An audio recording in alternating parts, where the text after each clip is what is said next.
Hi there, Traveling Troy here.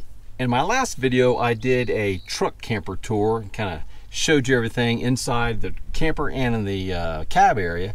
In this video, I want to pull a couple things, couple components of the build and kind of show you how they've fared over the last 9.5, almost 10 months now since I've been living in this truck camper. But first, I want to say that I'm thinking about and praying for my friends and family in the Houston area as Hurricane Beryl has kind of plowed through there and caused a lot of flooding, up to 7, 8, 9 inches of rain in certain areas. And luckily I've gone and I've checked in with my friends and my family, and everyone seems to be okay. A lot of people don't have power, which I know can be a bummer when you're when it's 100 degrees outside, or almost, and you don't have AC. It's hard to deal with. So anyways, I just letting them know I'm thinking about them, and I hope that everyone's doing okay.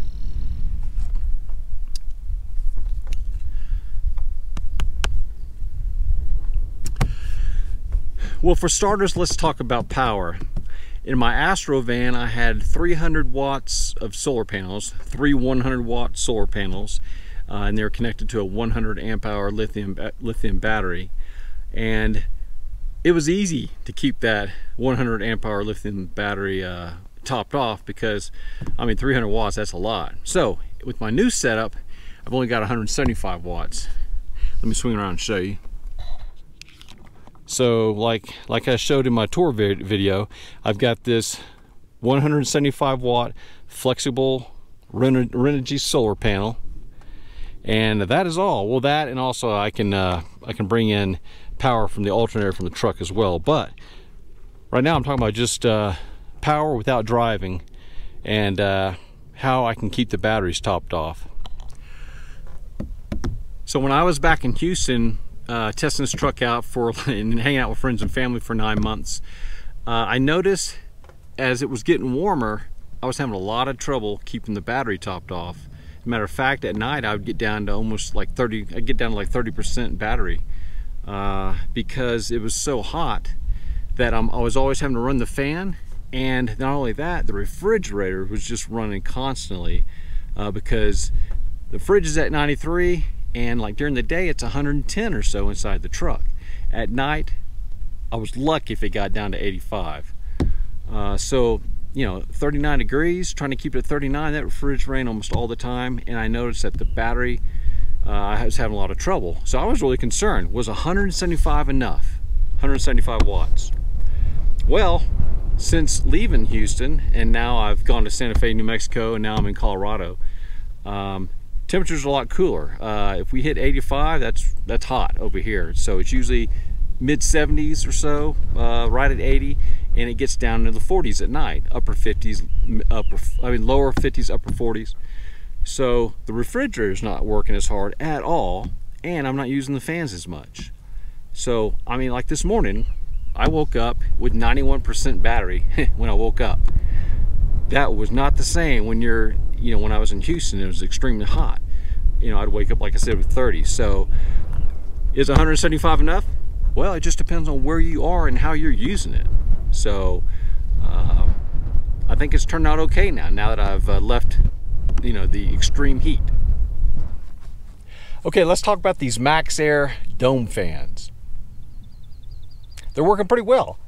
We sealed them very well, no leaks. I've been in a lot of rainstorms, and there's actually tornado sightings at one point back in Houston, and serious rains, but we haven't had any problems with leaks. But 2 issues that I've had with it so far I want to tell you about in case you decide to buy one. Okay, so issue number 1 we found out about. I was at my dad's house, and it was about to start hailing really bad, so we were trying to move my truck inside of his garage. The problem is, to get into his garage, we were coming up about an inch or 2 short. We needed to do something. The truck and everything else would fit under there, but the fans wouldn't. So we're like, well, let's just take off the lids and then we'll slip it in the garage. Well, we did that. Unfortunately, it sticks all the way up in here, so that wasn't going to work anyways. Now, the issue was, these are screws screwing into plastic. Well, if you tighten down too hard, you basically strip the plastic. And I noticed that on this back one, when I put it back, that I tightened down too much and it was a little bit wobbly. It wasn't on there secure. Well, skip ahead about a month later, I was heading to visit my buddy in Corpus, and this thing just blew off. So I had to order another one. So this is the one issue, is be very careful when screwing these down, because you could easily strip that plastic. I think that's a flaw. This should be some sort of metal ring in there or something that they need to work on. But I think if you're careful with it, they should last. And so far it's lasted, you know, they've been on here in some serious windy conditions, you know, for 2 or 3 months now, so. Okay, so the other issue I want to talk about with these fans is noise. Now let's go and turn this fan on and let's see, so you can listen to how it sounds. Now the refrigerator's running right now also, if you listen quietly, but this is way louder than the refrigerator. So let's turn it on.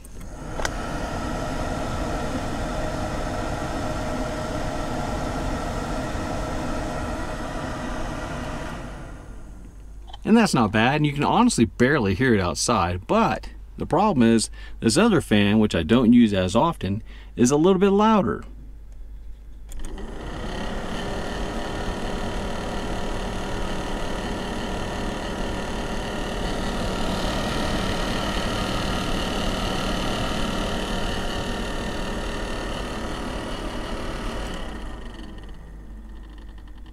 Not a huge issue.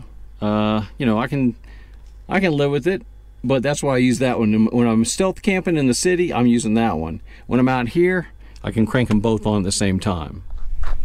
One thing I was concerned about when building this truck camper was how much dust would get in the camper when I'm driving down these dirt roads, which I love, going down these dirt roads and finding these campsites that are a little further away than where other people would want to go. But how do you keep that dirt and dust out? Well, I made a whole video on that, but now that I've had time to experience it, I had to make a few adjustments. Well, if you saw my video on leaks and dust prevention, you may have already seen all this, but let's recap. So I put this here to keep dust from coming up through the tailgate, and I also put this little piece here so when it's closed, there's not a gap, which would allow dust to come through there. And that is all working pretty well, except there was a gap right here that I didn't account for.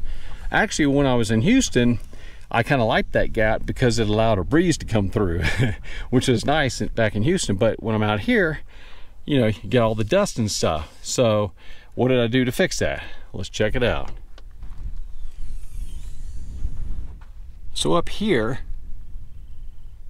I added another piece of stripping up here. See, this would close, the tailgate closes to here, or this closes down to the tailgate, and there's this air gap all along here. So I added this piece of stripping in here now, and now you can already see right here where it's starting to form from the tailgate. This is one of the worst areas on the sides. And then now it just pushes up against the tailgate, and it, I'd say 95% cuts out the dust, which is a big help. Okay, so now let me talk about some of the interior components, and we're going to start with my drop-in Dometic cooktop. Okay, so here's my little Dometic cooktop here. And shout out to Static Camperman Scott. Finally bought a couple bottles here. I'm testing it out. Good stuff so far. Okay, let's pull this off. What I want to show you. So far this thing's working great. I got 2 burners. Now, one of the problems we had was, well, before we even installed it, this is a steel grate, and before we even installed it, we dropped it. So, if you look closely here, right there and right there, it's broken. So, eventually I'm gonna have to get a replacement, but for now, it's working okay. It gets the job done, but you put something on and it'll move a little bit. Not to mention when I'm driving, it's got a little bit of a rattle to it. So everything's working fine with it. I just got to get a new one of these. So let me show you this thing starting up. Let's see if I can figure out how to do this. Okay, put that there. Okay, and okay, so it's already, you can see here This is one of the knocks on this thing, is that the writing starts to come off, and it's already starting to happen right here. Now this is 9.5, almost 10 months of use. All right, so let's get this situated. All right, let me go to the light. You turn the light up. Oh, I forgot, I gotta turn on my propane. Here, let's dive in here real quick. I gotta turn on the propane first. I always turn it off. I don't like to have this line open at all, so I always turn it off. Now we'll try it.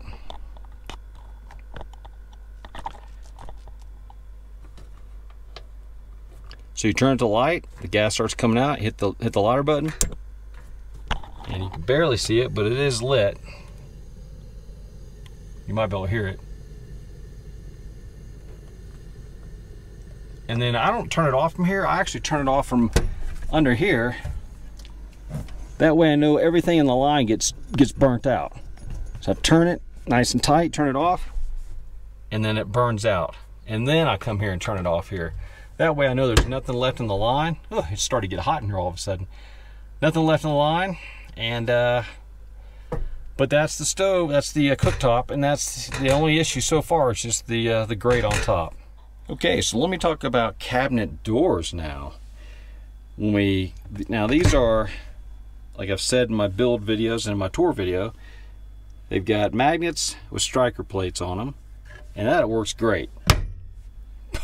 You know, you hear that sound? That is grabbing it. It holds it. Now, when we first did it, though, you know, we definitely spaced it out. There was a little bit of a gap, but, you know, things move and adjust, and, you know, moisture and all that. And I used to have to close them at the same time. Ugh, guys. Dang. I used to have to close them at the same time, like that.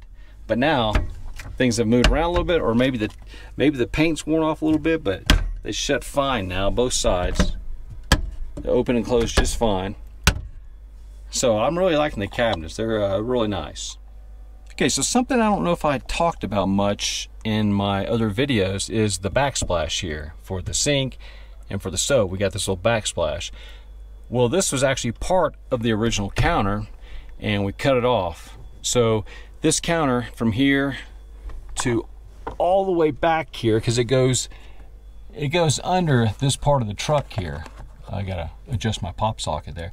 It goes under the railing of the truck here, about maybe about an inch or more. So the width of the counter is actually about 18, maybe 18.5 inches wide. I forget, it's been 9 months since we did this. I don't really remember.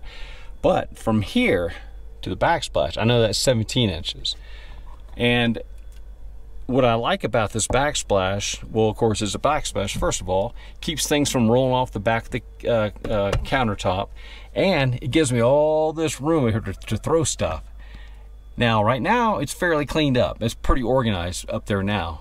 But as time goes on, I just start chunking stuff up there, like behind here. That's where all my cables, hang out for charging things, which, you know, I've got all my plugs here for charging. So they all kind of hang out there until I need them. Easy access. But I really love that storage area back there, that little shelf. That's pretty cool. Now let's talk about my refrigerator. It is a Dometic fridge. I've had it for over 9 years now. I used to keep it at 39 degrees, and it's at 41. It's currently on, working its way up to 30, back down to 39, because I just had it open. This thing, that's my goods in there currently. Man, this guy's lasted me almost 10 years now. I know a lot of people have their brands, and that, you know, maybe Dometic's more expensive. You can find cheaper brands, but I just got to say that I've been happy with mine. They're not a sponsor yet. So yeah, I've been pretty happy with this thing. Of course, the compressor could go out tomorrow, and then I'll be looking for a new refrigerator. I might not go Dometic because I'll be going for something cheaper probably. But anyways, this one it's done me well so far. Okay, well now let me give you an update on the accordion boot that we've got installed that connects the cab area with the camper area. It's designed to keep rain and moisture out of the truck at that little gap there. So the boot has been working great. There is one time that I notice an issue, okay? And I want to be upfront as possible here on these whether or not they leak.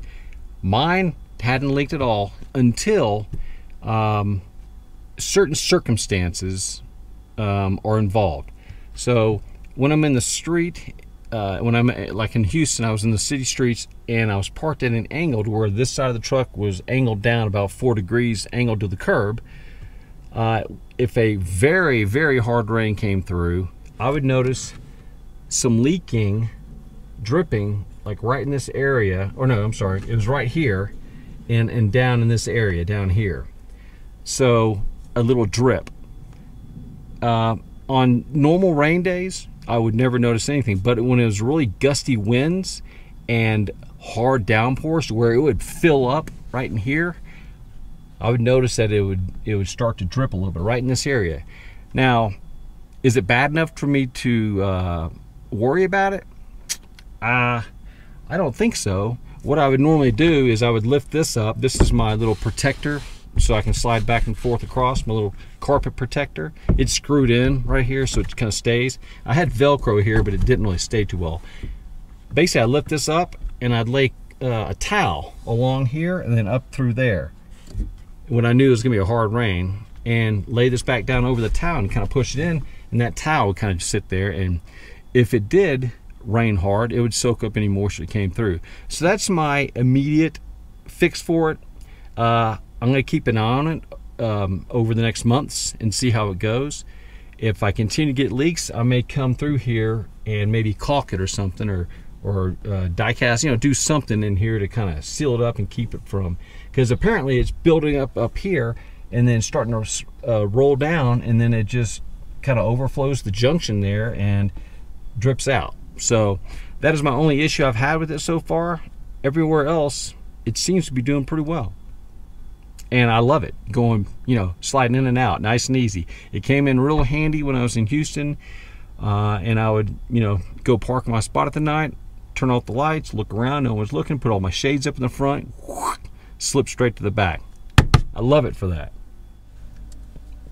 So you might be asking yourself, hey Troy, where do you chill out in the truck? Well, this is one of my favorite spots, and it got even better when I bought a throw pillow. Put that right there for some extra cushion. Yeah. And then, you know,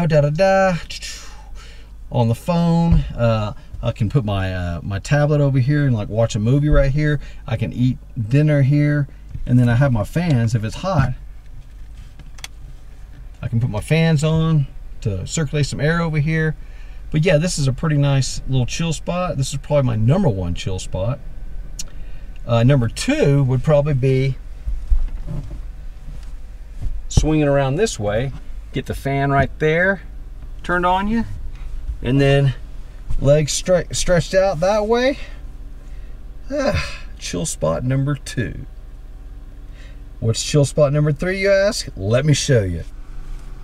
Yeah, so this would be chill spot #3, and typically I've got a table that I would set up right here, and I can watch TV, or I can actually eat from here, like in a lay down position, chill position. But yeah, this is chill spot #3. Okay, so in my tour video, my truck tour video, I showed you how I used Flex Seal to basically block off the windows. Kind of like paint, but it you paint it on or pour it on and it turns into rubber. Now, in that video, I said I'm gonna make 4 porthole windows, cut them out, and that way I have a way to look out the windows. I still only have the one because I don't have the materials to make the little porthole window. Let me show you. Okay, so here's my 1 porthole window right now, and I use that. Take a little look outside. I got my Velcro to keep that on. And I'm gonna put 1 there and then 2 behind me. Now, let me show you real quick. This first window I painted on, and you maybe will see there's dust and stuff in here. I had it sitting outside. There's a hair there. I had it sitting outside, so unfortunately it collected some dust. Well, I learned from that one, and I want to show you the other side and how it looks.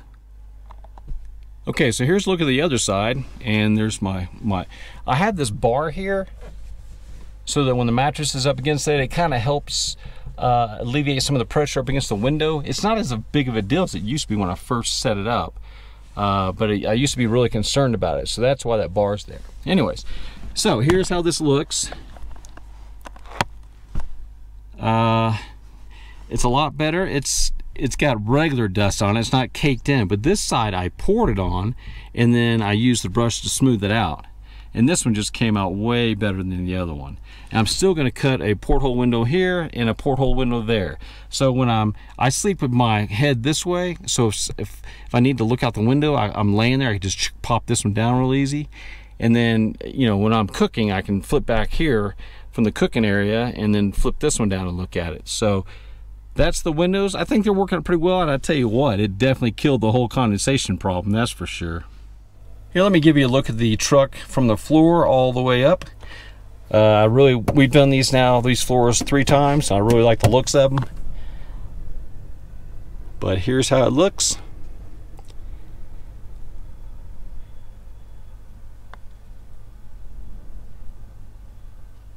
Pretty cool little living space. Okay, that's what I've got for you in today's video, but stay tuned for a little bonus. I did some behind the scenes recording just to kind of show you what it's like setting up cameras and things for a video shoot for a van or truck life. So take a look at that.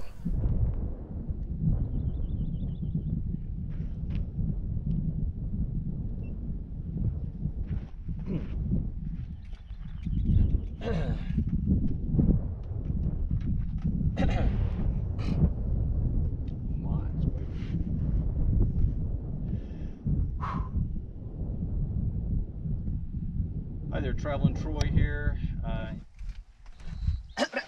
Testing. Hi there, Traveling Troy here.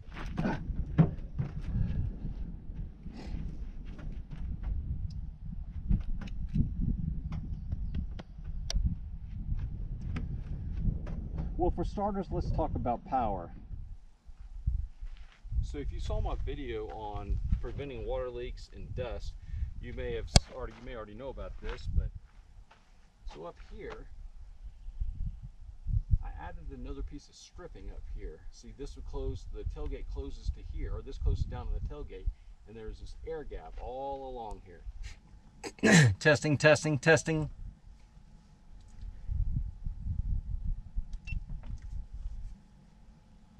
Okay, so now let me talk about some of the interior components. Okay, so here's my little Dometic cooktop here. This is a steel grate, and before we even installed it, we dropped it. So, if you look closely here, right there and right there, it's broken. So, okay, let's talk about these MaxxAir dome fans. They're working pretty well. And that's not bad, and you can honestly barely hear it outside, but the problem is this other fan, which I don't use as often, is a little bit louder.